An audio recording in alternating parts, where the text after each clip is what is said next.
Queridos alunos e queridas alunas, Formação Histórica do Pensamento Jurídico 1, vocês estão vendo a importância desse tripé para o direito. Filosofia, História e Sociologia. São as bases que vão formar vocês para entenderem depois em toda a caminhada das disciplinas que fazem o arcabouço da profissão jurídica. Lógico que direito penal, direito civil, processo penal, processo civil, direito do trabalho, processo do trabalho, constitucional, são disciplinas que tributárias, são disciplinas comercial que organizam o curso no sentido propriamente jurídico, dão um arcabouço. São todas elas positivistas na herança do positivismo de Augusto Comte. Mas o que vai dar sustentação a essa construção serão essas disciplinas periféricas que aparentemente não têm um código, mas que elas dão uma sustentação para vocês não serem apenas reprodutores de código. Tá certo? Então é importante lembrar que na Batalha de Corinto, a Grécia tem ela perde na Batalha de Corinto no ano de 146, ela perde o seu território para Roma. Roma, então, conquista a Grécia, né, na Batalha de Corinto. O curioso é que foi um cônsul romano, Lúcio Múmio, que com 23 mil infantes e 3.500 cavaleiros conquistam praticamente na Batalha de Corinto, conquistam a Grécia. Então, Roma acaba trazendo também os seus deuses gregos. Curioso, não é? Roma, que era pagã, ela acaba incorporando todos os deuses gregos. Sabemos a importância da filosofia, do pensamento grego que iria influenciar também o direito romano, né? Especialmente, sabemos dos três grandes pensadores gregos, Sócrates, Platão e Aristóteles. Sócrates escreveu nada, ele falava, criava a maiêutica, parto das ideias, e nós conhecemos, principalmente na obra de Platão, seu discípulo, todo o seu arcabouço de pensamento. Depois o discípulo de Platão, Aristóteles, vai dar também uma continuidade a essa escola importantíssima da escola grega de Atenas, escola de Atenas, Sócrates, Platão e Aristóteles. Esse pensamento acaba depois indo também para Roma e chega até nós, logicamente que houve uma influência também dos muçulmanos que preservaram com a Biblioteca de Alexandria todo esse arcabouço da obra aristotélica e filosófica grega, que depois será levado para Paris, né? Então lembrem que é fundamental que nós entendamos essas questões. Agora, os deuses vieram juntos. Roma era pagã, Roma era uma organização pagã, mas incorpora os deuses olimpianos gregos.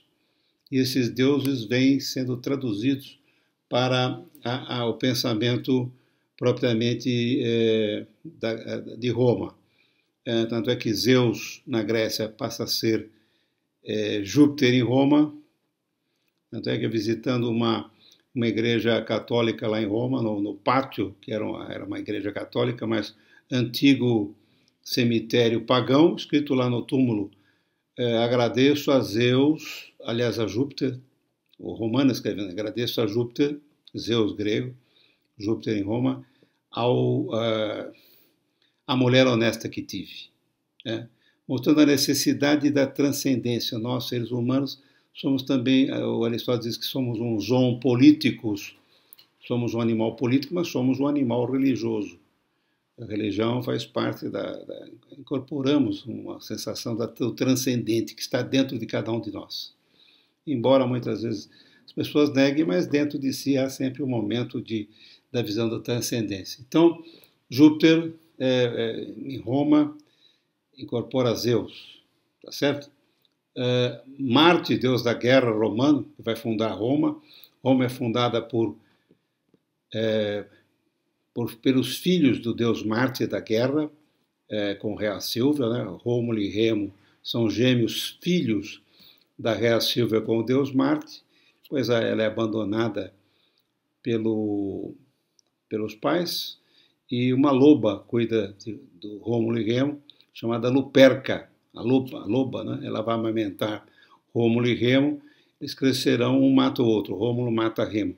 A mesma história de Caim e Abel, a mesma história de Polinices e Etéocles que vimos nos mitos lá da Antígona. Então veja, essa incorporação da Grécia para Roma, e a nossa cultura é grego-romana, é uma cultura hebraico-cristã e grego-romana, certo? A nossa civilização ocidental, já que Roma, a Igreja Católica, inventa o Ocidente. Então, Deus Marte romano vem de Ares, da Grécia. Mercúrio, em Roma. Hermes, na Grécia. Eros, os romanos, os gregos amavam de duas formas: Eros, erótico, amor erótico, e filia, amizade, com PH, filia, amizade. Em Roma inaugura com o cristianismo o amor ágape, caritas, que está até na bandeira da instituição, da nossa instituição lá marcado, né? Fides splendet et scientia, fé ilumina a ciência.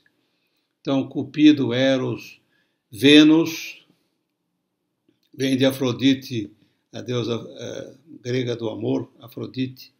Né? Palas Atena, na Grécia, como vimos na conversa passada, da Oresteia, Palas Atena, Minerva, em Roma. Baco, deus do vinho, né? Das bebedeiras, né? Baco, as festas de Baco, os bacanais, né? Festas de Baco, deriva de Dionísio, deus também do vinho em Atenas. Né? Saturno, esse deus Saturno em Roma, é Cronos em Atenas. Então, Cronos, Saturno, Cronos, deus do tempo. Né? É impossível matar o tempo, né? Mas dizem que tentaram matar o tempo, mas ninguém conseguia. Cronos, né? A questão do Saturno em Roma, Cronos na Grécia, tá certo? Cronologia, né? E Justícia em Roma, Temis na Grécia, deusa da justiça, Justícia, né? Hera e Juno, né? Poseidon, né? Irmão de Zeus, vira Netuno, alguns chamam de Oceanos na Grécia. Então, sempre esses deuses têm uma certa origem grega. Claro que esse politeísmo vai se transformar em monoteísmo com os judeus, com os hebreus, quando Moisés funda o monoteísmo. Os hebreus são os pais da religião monoteísta. Do politeísmo grego-romano, existem religiões politeístas. Na Grécia existem pessoas que têm uma percepção ainda hoje politeísta. Eu me lembro uma vez lá em Ítaca, onde Homero escreveu a Ilíada, né? Ilíada e Odisseia, um senhor lá mostrando o local para nós disse assim: eu sou filho de Cronos. Cronos, ele foi feita a amputação do testículo de Cronos e caiu no mar, formou essa ilha. Eu fiquei olhando a ilha onde ele estava formando ali. Depois ele disse: e as gotículas de sangue que caíram do testículo de Cronos formou o povo dessa ilha. Eu fiquei assustado, né? Disse assim: mas você acredita nisso? Isso é mito.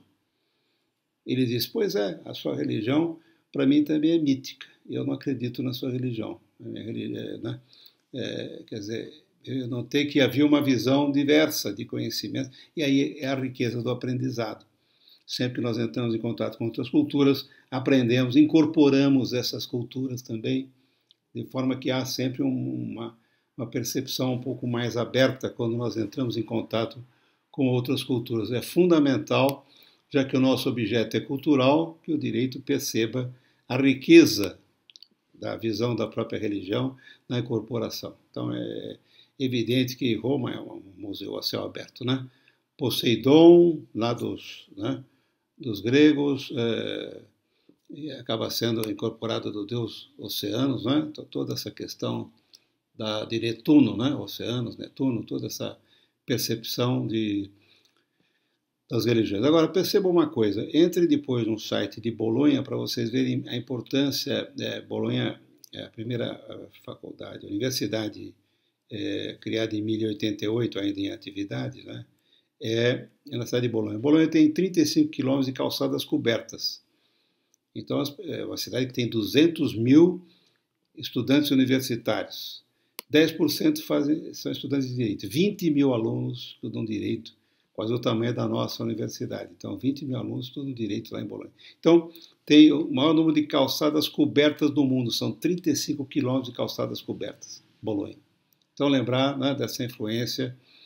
Próximo a Roma, há uma cidade chamada Netuno, pertinho ali de Anzio, né, onde os americanos na Segunda Guerra entraram para conquistar Roma. Então, há uma influência grande. A deusa da justiça em Roma, Iustícia. Depois desse material vocês terão aí no AVA associado no repositório. Eu vou colocar também os slides dessa aula, vocês vão acompanhando. Então, a deusa da justiça, Iustícia em Roma, ela não tem os olhos vendados. Quem vendou os olhos depois de Temis foram os germânicos no século XVI. Então, você pega a deusa Temis da justiça grega, ela tem a balança na sua mão esquerda e tem a espada na mão direita, certo? E ela não tem os olhos vendados. Justícia, a Temis dá origem também à estátua da liberdade, que é a deusa da justiça na visão grega. É o mesmo aspecto de Temis. O deus direito, do direito romano é Janus. Janus é um deus bifronte, ele tem uma cabeça e tem duas olhas, ele olha para a direita e olha para a esquerda. Da mesma forma, o direito, quando fazemos a petição inicial, né, vemos a causa de pedir da pessoa e depois o contraditório. O advogado da outra parte faz o contraditório. Então, o direito ele tem essa face bifronte, Janus.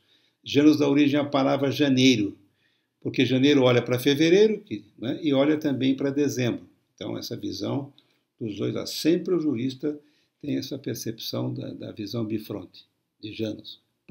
Em Roma, a Porta de Janus, onde aconteciam as festas do início do ano, em janeiro, lá em Roma. Cronos, então, é esse deus do tempo. O tempo como dizia, havia um jurista muito importante do Terceiro Reich, o Carl Schmitt. Ele era um católico fervoroso, falava 17 línguas, e um dia ele disse em italiano, Carl Schmitt, al fin fine, no fim dos fins, parla la morte. Que coisa parla la morte? No fim do fim, a morte é que fala. O que a morte fala?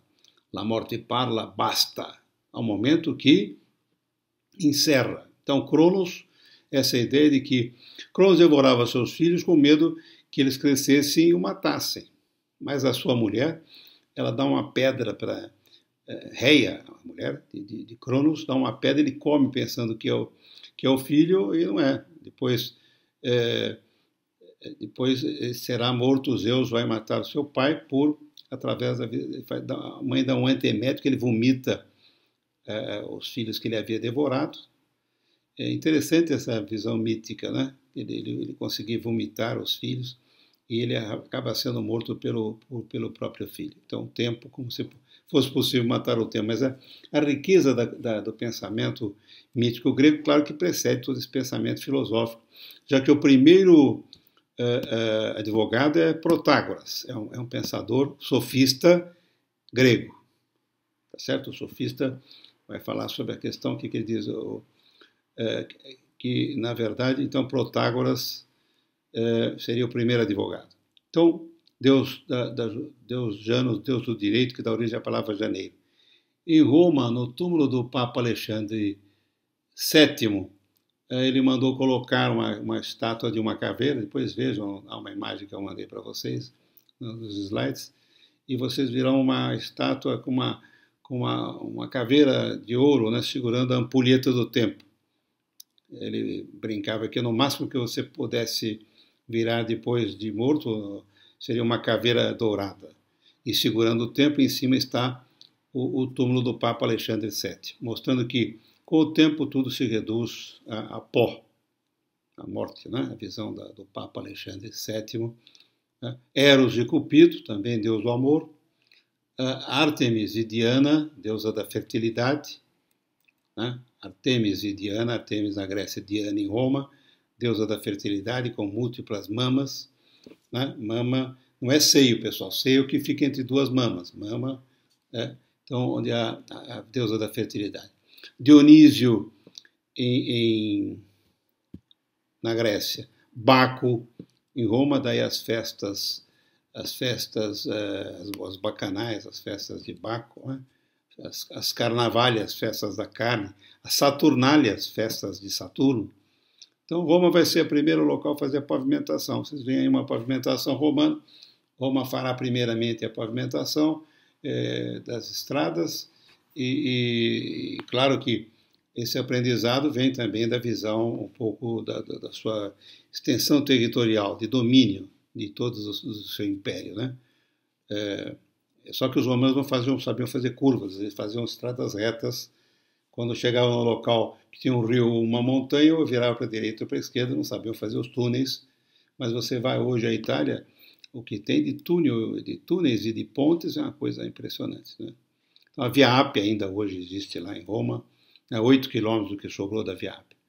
Então, né, Apolo e Febo, né, a visão Apolo na Grécia, Febo em Roma, também ligado ao deus romano equivalente ao grego Apolo, né, nessa ideia da luminosidade, da beleza. Deus Vulcano, né, também Hefesto na Grécia, Vulcano em Roma. Lembra que Hefesto é o deus dos ferreiros, do ferro. Então, do fogo. Zeus está tendo uma cefaleia muito forte, uma dor de cabeça forte, e ele dá uma machadada na cabeça dele, aí abre e nasce a filha Atena. Atena nasce de uma cefaleia do pai. Com a mitologia grega é rica, ela nasce de uma cefaleia e já nasce armada para enfrentar os perigos. Então, Vulcano, deus do fogo, romano, deus Hefesto, deus grego do fogo também, né? Os vulcões, a renovação da terra. Interessante a visão também artística. Miguel Ângelo Buonarroti vai copiar de Praxiteles, uma obra feita 1000 anos antes. Então, veja a importância, já que o direito ao objeto é cultural, então perceba a riqueza da questão da cultura para os romanos. Vai buscar então em Praxiteles, o Hermé, que está lá no Museu de Olímpia. Olímpia é uma cidade que fica no Peloponeso, possível de visitar. Tem um museu muito interessante onde está essa estátua do deus Hermé, Mercúrio, em Roma, mas será o Hermé. Então é riquíssima a ideia. E Miguel Ângelo Buonarroti copia, ele faz uma cópia que está lá em Firenze, em frente ao Palácio, ele faz o Davi, em frente ao Palácio della Signoria, lá em Firenze. Firenze é uma cidade muito importante na Itália. O nome vem de Fiorenza, de Fiori, é a cidade das flores, importantíssima no Renascimento. Então veja a importância do Miguel Ângelo Buonarroti, quer dizer, simboliza, o Davi simboliza a cidade de Firenze que vai atacar Roma. Ele está dirigido, está com uma funda para derrubar o Golias, Roma. Então a riqueza de todo o aspecto de múltipla riqueza, de multiplicidade dos conhecimentos da arte. A Itália detém 70% da arte mundial e Firenze 5% da arte mundial. Percebam essa riqueza aqui, que é a Grécia, essa Grécia que se multiplica, que está presente em todos nós. Quando nós falamos desses mitos, isso aconteceu na Grécia, observem, acontece aqui entre nós. Miguel Ângelo nasce em Caprese, uma cidade da Toscana, e um dos quadros mais interessantes que eu mostrei aí para vocês é o quadro da criação que está na Capela Sistina. Vocês entrem depois na Capela Sistina, lá no Vaticano, vocês vão ver no teto, existe uma figura, tem a criação, Deus criando o homem, depois do homem vai fazer a mulher, sai da costela de Adão, mas vocês notam que nessa imagem, quando Deus está criando Adão, quase tocando, o Spielberg vai usar essa mesma imagem depois no ET, da questão da mão, né? Quando ele coloca a mão no ET, e você percebe aquela luminosidade que tem. Então, veja, quando ele cria na Capela Sistina a criação de Adão, você nota que ele não colocou umbigo em Adão. Vocês coloquem lá, Capela Sistina, criação, mas acompanhem no texto que eu vou encaminhar para vocês nos slides. Tem a mão de Deus muito próxima da mão humana, né? Então, ele não coloca umbigo em Adão. Pessoal, é umbigo, não é imbigo, hein? É umbigo. E o Papa Júlio II diz para Miguel Ângelo Bonarotti, Miguel Ângelo, por que você não pôs umbigo em Adão? Ah, não pus umbigo porque quem nasce de homem não tem umbigo. E curiosamente o Deus Pai está sem roupa, ele manda pintar, coloca roupa no Deus Pai e aí coloca umbigo em Adão e desenha uma mulher nua na perna de Adão, na perna esquerda, aquela que está mais na posição vertical. Se vocês observarem bem, nos joelhos tem uma protuberância à direita, ali vocês vão ver que é a mama esquerda, depois a mama direita, o pescoço está para trás, depois tem o abdômen e tem as coxas proeminentes e o joelho, mostrando então que nasceria curioso, né? Nasceria de uma mulher. Então, vejam aí na imagem, eu coloquei bem para vocês isso, né? E é claro que ele quis pintar, na verdade, o corpo humano. Havia uma simbolização muito importante do corpo humano. Tem ali a cabeça do cérebro, né? Os anjos seriam as circunvoluções cerebrais. E depois eu mostrei uma imagem da Escola de Atenas que eu gostaria que vocês dessem uma aperfeiçoada nesse quadro. Esse quadro é muito importante. Está lá no Museu do Vaticano. Uma imagem, tem uma porta ali embaixo, e ele faz toda a escala da Escola de Atenas, mostrando no centro Aristóteles, aliás, Aristóteles com Platão. Aristóteles que ele toma o corpo de Miguel Ângelo Bonarotti, né? E para Platão ele empresta o corpo de Leonardo da Vinci. Curioso, Firenze, quanta gente interessante, né? Leonardo da Vinci, Dante Alighieri, poxa, Dante Alighieri, que era professor de Direito na Faculdade de Direito de Bolonha. Américo Vespucci, que dá o nome à nossa América, Américo Vespucci, cuja casa ainda está lá hoje, é a Embaixada Norte-Americana. Galileu Galilei, Nicolau Maquiavel, Antônio Meucci, que inventou o telefone, não foi o Graham Bell, foi Antônio Meucci em Nova York. A quantidade sem falar dos pintores e arquitetos, todos ali, né? Brunelleschi, Filippo Brunelleschi, uma quantidade que fez a cúpula da Santa Maria del Fiore, a Catedral de Firenze. Então, a arte muito importante. Ele, sem falar de Leonardo, né, fazendo 500 anos agora do seu nascimento, né, Leonardo da Vinci, que nasceu em Vinci, é uma cidade próxima ali de Firenze, 15 quilômetros. Na verdade, ele nasceu num distrito de Vinci chamado Anchiano. Eu coloquei no slide para vocês. O pai dele era advogado, o avô também era advogado. O Leonardo não seguiu a carreira, eles queriam que ele seguisse a carreira jurídica, mas o Leonardo não seguiu. O Leonardo foi para a carreira, era um artista. Ele acaba indo seguindo um caminho da arte, um gênio da arquitetura, da mecânica, né, na parte de armamentos. E aí ele era filho do dono da casa com a criada, uma moça que o filho lá, que era advogado, teve uma relação com a avó, nasceu a criança e em seguida a avó que cuida do Leonardo e expulsa a mãe. Mas quem educou o Leonardo foi um tio Francesco, que era um tio vagal, né? Meio vagabundo, eles falavam, o tio Francesco que não fazia nada, não trabalhava, mas tinha tempo de ficar com o Leonardo, e educava o Leonardo, passeou com ele pelos campos da Toscana. Então a casa de Leonardo fica ali a 15 quilômetros de Firenze, alguns chamam de Florença, a cidade das flores, mas é Firenze é o nome italiano, tá certo? Então, aliás, há um filme, né, A Vida de Leonardo da Vinci, da Versátil, vale a pena vocês conferirem, hoje com a Netflix, com o YouTube, colocam lá A Vida de Leonardo da Vinci, Versátil, né, vocês conseguirão entender bem isso. E os mitos continuam, né? Os mitos continuam porque, note que São Miguel Arcanjo, protetor de algumas cidades da Itália, principalmente do sul da Itália, San Michele,